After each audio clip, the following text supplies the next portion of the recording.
ඉතින් කිව්වා වගේම වොයිස් දාලා කරන පළවෙනි වීඩියෝ එක මේක. ඔන්න මං ඉතින් ජර්සි එකක් ඇඳගෙන මොකද කරන්න කියලා බලනවා ඇති. මේ දවස්වල සීතල නිසා මං අද දවල් තමයි නෑවේ. නොනා ඉන්න බෑනේ. ඒ නිසා ඉතින් ඔන්න සීතල වැඩි අද. ඔන්න තව දෙයක් කියන්නම්. අපේ අක්කා සින්දු කියනවාද කොහෙද? වටෙන් පිටෙන් එන සද්ද නම් ගණන් ගන්න එපා. ඉතින් මම දැන් ලෑස්ති වෙන්නේ මේ සතියේ මම බෝඩිමෙන් ඇවිල්ලා එක්සෑම් වීක් එක ඉදිරි කරන්න හිතාගෙන අපේ වැඩ ටික ඉවර කරන්න ඉස්සෙල්ලා මම ගත්ත අසයින්මන්ට් එක. ඔයගොල්ලෝ අසයින්මන්ට් දුන්නාම ඒව ඉවර කරන්න ඉතින් ප්ලෑන් එකක් හදාගන්න කලින් ප්ලෑන් එකක් කියන්නේ ඔයා එකපාරටම වර්ඩ් එකේ ටයිප් කරන දේවල් වලට යන්නේ නැතුව ඉස්සෙල්ලා කොල් සෙට් එකක් අරගෙන ඒකේ තමන් හොයාගන්න විස්තරය මේවා කරන්න ඕන පිළිවෙලට ලියාගෙන එහෙම ඉන්න.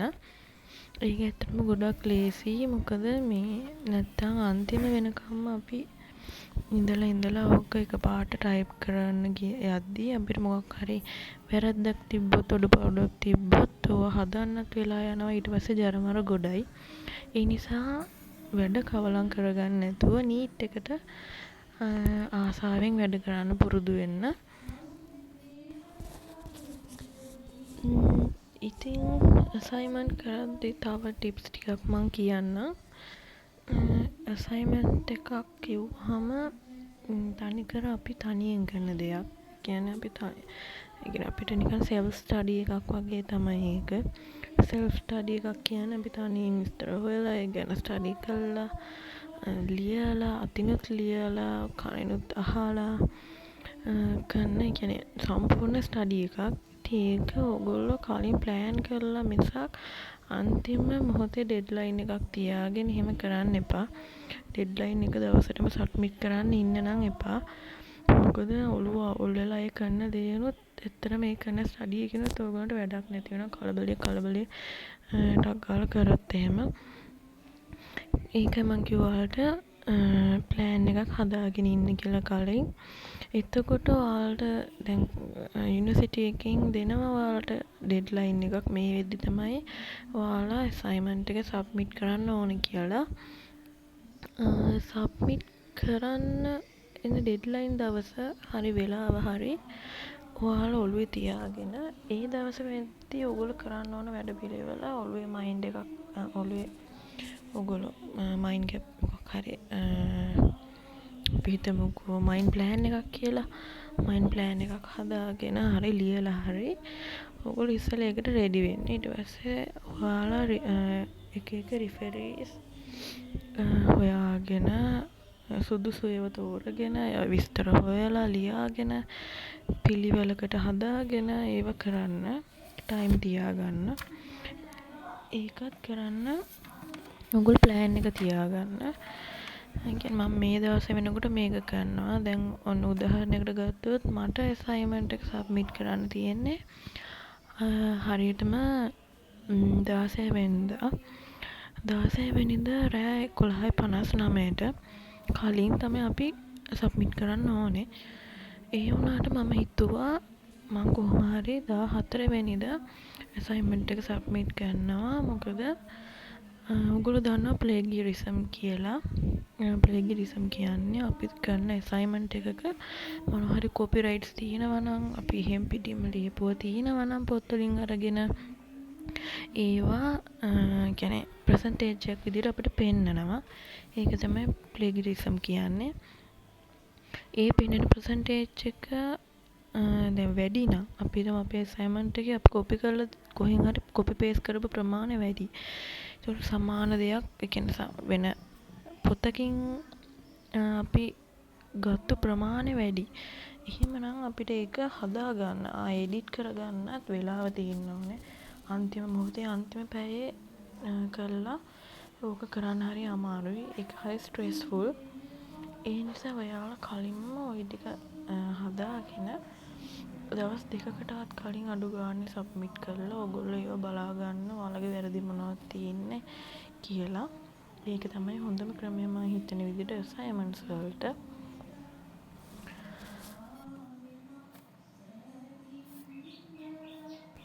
ඔන්න මම තව දෙයක් මතක් කරන්නම්. ඔන්න subscribe කරලා නැත්නම් මාව subscribe කරන්න. තව like කරන්න, මගේ වීඩියෝස් share කරන්න. ඔයාලට අඩුපාඩු මොනවා හරි තියෙනවා නම් මගෙන් නැත්නම් තව මොනවා හරි අලුතෙන් වීඩියෝස් ඕනේ නම්, study tips ඕනේ නම්, මොනවාම හරි ඔයාලට ප්‍රශ්න තියෙනවා නම්, ඒ කියන්නේ ඔයාලගේ studies වල ප්‍රශ්න තියෙනවා නම්, නැත්නම් skin එකේ හරි මොනවා හරි මම හදන කෑම වල හරි ඒ වගේ ප්‍රශ්න තියෙනවා නම්, ඕගනයිසින් වල ප්‍රශ්න තියෙනවා නම්, ලයිෆ් එකේ ප්‍රශ්න තියෙනවා නම් මට කමෙන්ට් එකක් දාන්න. නැත්නම් මම ඔයාලට පර්සනලි කියන්න ඕන දෙයක් නම් මම ඔයාලට තව සතියක් දෙකක් ඇතුළත අනිවාර්යෙන් මගේ ඊමේල් එක කියන්නම්. ඒකට ඊමේල් දාන්න. ඊළඟට මම ඔයාලට කියපු විදිහටම මගේ beauty products review එකක් ගේනවා. ඒකෙදිත් ඔයාලට ඕන ප්‍රශ්නයක් මගෙන් අහන්න පුළුවන් කමෙන්ට් එකක් විදිහට.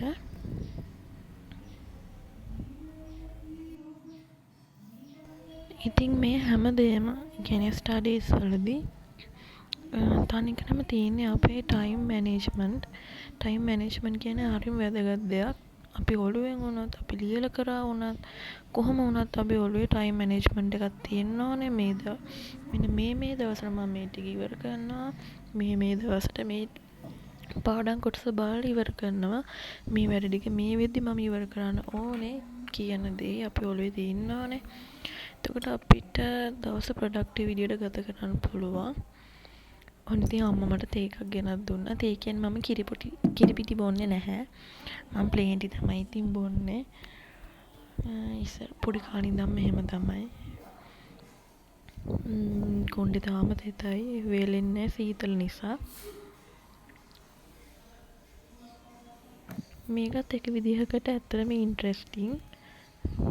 උණු තේ එකක් බිබී සීතලේ ජර්සි එකකුත් දාගෙන පාඩම් වැඩ කරන එක. ඇත්තටම අසයින්මන්ට් එකක් වගේ එකක් කරද්දී අර කම්මැලි ගතිය යනවා. මොකද අපි ඇක්ටිව් ලර්නින් කියන දේ තමයි එතෙන්දි කරන්නේ. ඇක්ටිව් ලර්නින් කියන්නේ අපි ඔහි එක දිගට කටපාඩම් කරගෙන යන එක නෙවෙයිනේ. අපි ලියනවා, විස්තර හොයනවා, ඒ වගේනේ. ඒ නිසා අපිට කම්මැලිකමක් නෑ. අපි හැමතිස්සෙම ඇක්ටිව්. ඒ වගේ දෙයක් මං හිතන්නේ අපි කරන්න ඕනේ අනිත් වැඩත් එක්ක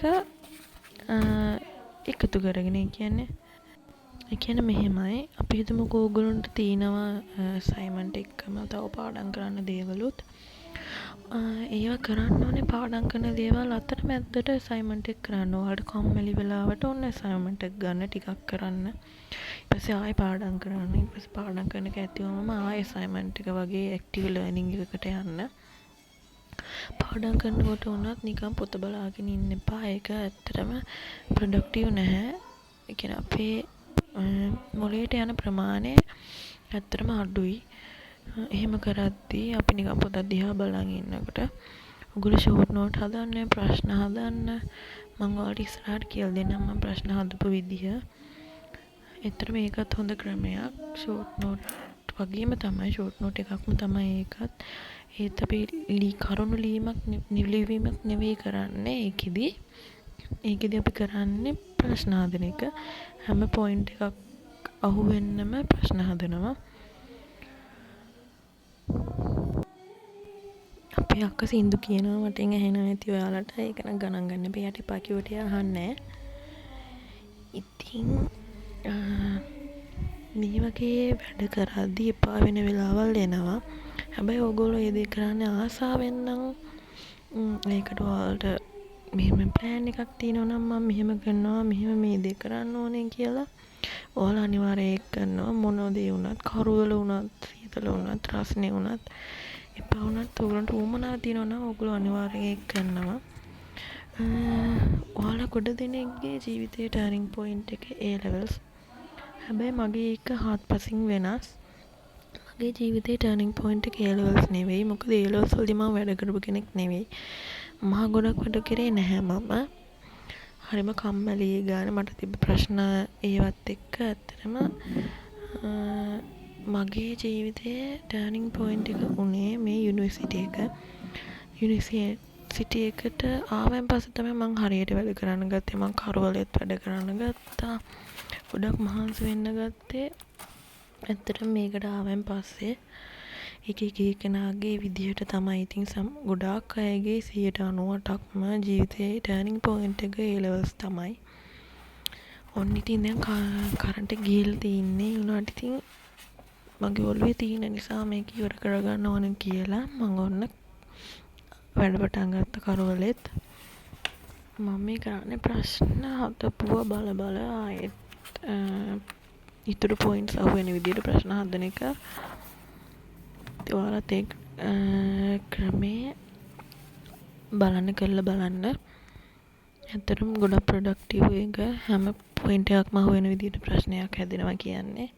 ප්‍රශ්න හදන එක නිකම්මත් හදන්න එපා. චුට්ටක් හිතලා බලලා හදන්න.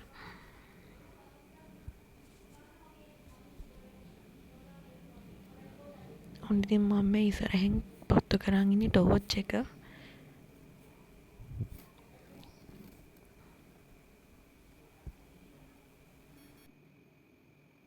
මට පේන්නේ දැම්ම කරන්ට් එක එන්නේ පාටක් නෑ වගේ. දැන් පැයකුත් ගියා. මේ ප්‍රශ්න ටික නම් ඉවර කරන්න ඕනේ. ඒ හින්දා ඉතින් කොහොම හරි කරනවා.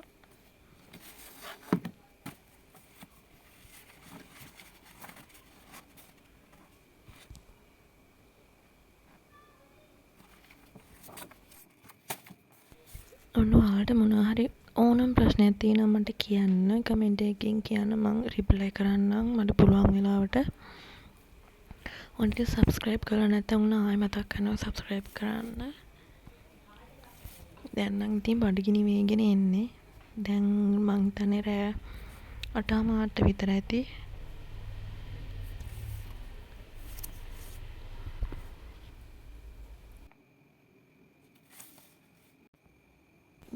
ඔන්න තව දෙයක් කියන්න. ඔයගොල්ලෝ ප්‍රශ්න හදද්දී ඉස්සෙල්ලා පොත එකපාරක් කියවගෙන ඉන්න. එකපාරක් තේරුම් නැත්නම් ඔයගොල්ලෝ තව පාරක් පොත කියවගෙන ඉන්න. ඊට පස්සේ ඔන්න එක පළවෙනි පොයින්ට් එකේ ඉඳන්ම ප්‍රශ්න හදන්න පටන් ගන්න. එහෙම නැත්නම් නිකන් ඔයාලට පාඩම තේරෙන්නේ නැතුව ඔයගොල්ලෝ නිකන් ප්‍රශ්න විතරක් හැදුවා වෙනවා. ඒකයි.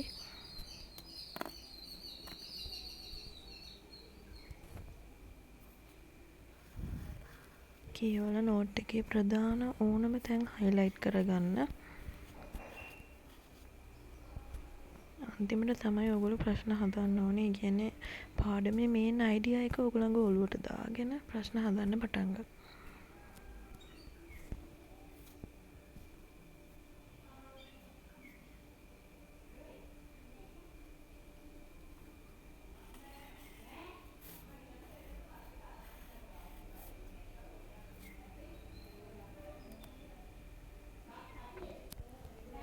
ඔන්න ඊළඟ දවසේ තමයි මේ මම හිතන්නේ මේ හවස වෙන්න ඕනේ ඊළඟ දවසේ. ඊට පස්සේ ඔන්න මේ මොනවද මේ තමයි රයිස් ෆ්ලෙක්ස්. ඒ කියන්නේ මොනවද හබල පෙති. ඒකත් මං හරිම ආස කෑමක්. අපේ අත්තම තමයි මේ හදලා දෙන්නේ. හබල පෙති හදන්නේ හාල් වලින් කියලා ඔයගොල්ලෝ දන්නවා ඇති.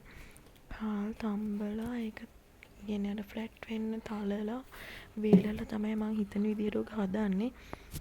මේක වතුරේ පොඟවල පොඩ්ඩක් පොළොවේ සීනි දාලා කන්න මා රසයි. පේනවනේ දැන් ඉතින් මේසේ හැටි වැඩ කරන ගමන් ඉන්නේ මම. දැන් නම් මේ කරන්නේ මගේ අසයින්මන්ට් එකේ කටුවට ලියාගත්ත එක මේ තියෙන්නේ. මේක නම් ලොකු අසයින්මන්ට් එකක් නෙවෙයි. වචන 1500ක එකක්. මේ තියෙන්නේ මම හදපු ප්‍රශ්න. මේකේ තියෙන්නේ පාඩමේ ඕනම දේවල් නිසා මම ආස ඒව හයිලයිට් කරගන්න. අපේ ප්‍රධාන නෝට් එක හයිලයිට් කරගන්නට වැඩිය ඇත්තටම ප්‍රශ්න හදපුවා හයිලයිට් කරලා පාඩම් කරන්න තමයි මම කැමති. ඉතින් ඔන්න ඔය අතරේ ඕගොල්ලෝ අමතක කරන්න එපා ඉස්සරහට මගෙන් ඕන වීඩියෝස් මොනවද කියලා කමෙන්ට් කරන්න. මම ආයි මතක් කරේ ඔයාලට. කීප දෙනෙක් විතරයි මට මෙසේජ් කරන්නේ. මම කැමති හැමෝම මට කමෙන්ට් කරනවා නම් මගේ අඩුපාඩු තව මොනවද මගෙන් ඕනේ එහෙම කියලා.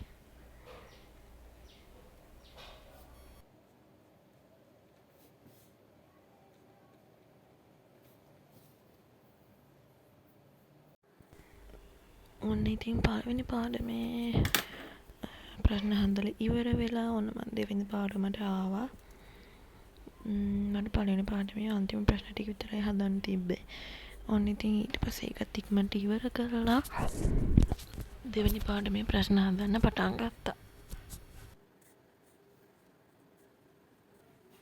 ඔන්න මම දැන් ටිකක් කම්මැලි වීගෙන එන්නේ මේ වෙලාවේ. මම මේ කරන්නේ අර හදපු ප්‍රශ්න ටික බලා ගන්න එක. කම්මැලි වෙලාවල් නම් එනවා තමයි. අපිට හිතෙනවා ටිකක් නිදාගත්තොත් හොඳයි එහෙම කියලා. කරන්නම බැරි නම් ඇත්තටම කරන්න එපා. මොකද එහෙම කළා වැඩක් නැහැ. අපි නිකන් බලෙන් කන්සන්ට්‍රේට් කරන්න හැදුවට ඒකෙන් ඇත්තටම ප්‍රයෝජනයක් නැහැ. නිදා ගන්න ඕන නම් පොඩි නැප් එකක් දාලා එහෙම එන්න. එතකොට තමයි ඇත්තටම ප්‍රොඩක්ටිව් ඇත්තටම ඉගෙන හරියටම ප්‍රොඩක්ටිව් වෙන්නේ අපේ වැඩේ. නැතුව එක දිගට පුටුවේ වාඩි වී ඉගෙන ගන්න එක නෙවෙයි.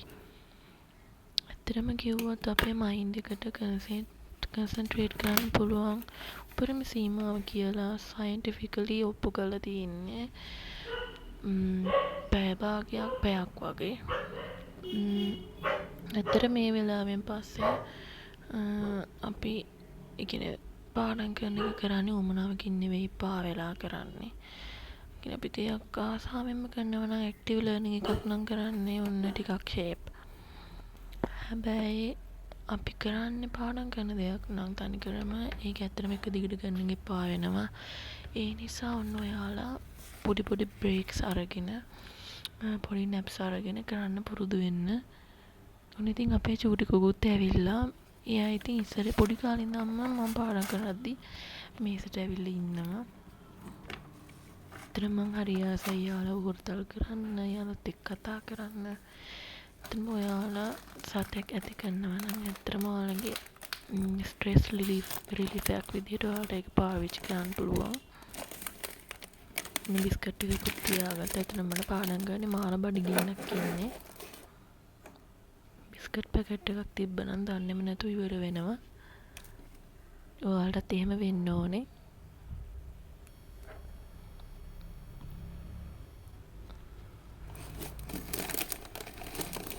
කන්න ගත්තාම ඉතින් මට වෙන මොනවත් ඕනේ නැහැ ඇත්තටම. ඊගොරු බිස්කට් එක. ඒක හැබැයි පෙන් රස වැඩි. හැබැයි මං හරි ආසයි. පාඩම් කරද්දී නම් මොන වුණත් කමක් නැහැ. ඇත්තටම මට කන්න ඕන හොඳට. අනිත් එක තමයි ඒකත් තව දෙයක් තමයි. පාඩම් කරද්දී තම පාඩම් කරන මේස ළඟ ස්නැක්ස් මොනවා හරි පොඩි දේවල් නට්ස් ඒ වගේ දෙයක් තියාගන්න. පොඩි දෙයක් වුණත් කමක් නැහැ. ඉඳලා හිටලා කටේ දාගන්න පුළුවන් දෙයක් චුයින් ගම් එකක් වගේ එකකුත් කමක් නැහැ. ඒකට ඔයාගේ අර මෙදින් එන නිදිමත එහෙම ඔයාලට නැති කරගන්න පුළුවන්.